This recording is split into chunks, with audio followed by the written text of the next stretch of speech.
Hello again.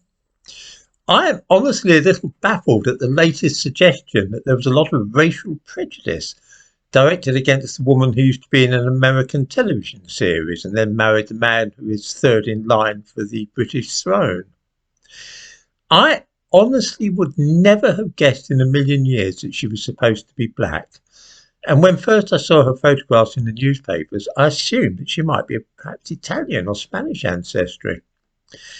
I mention this because there have been some shocking allegations about the racism which was allegedly directed against her by everybody from the royal family to newspapers and the general public.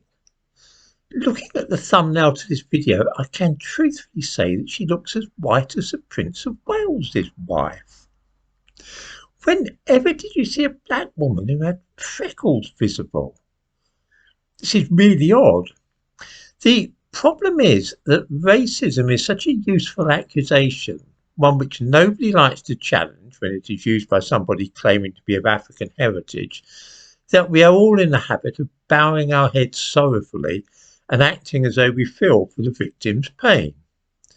In this particular case, the apparent victim of the racism has been paid £88 million for the television series which began yesterday on Netflix, while her husband has netted an advance of £35 million for his autobiography.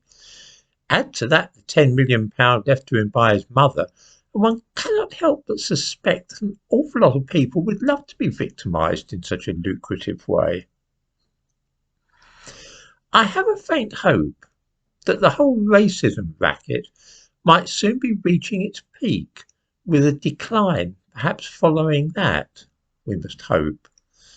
An awful lot of people in Britain are getting sick and tired of being accused of racism at every touch and turn.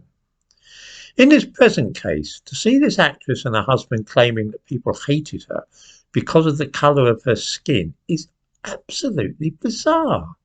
Her skin is the same colour as mine.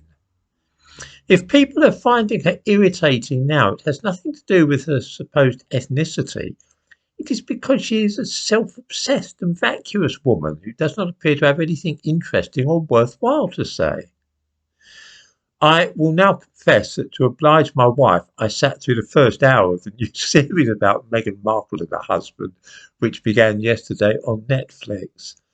There was nothing but a lot of moaning and hints that the pair of them had been hard done by.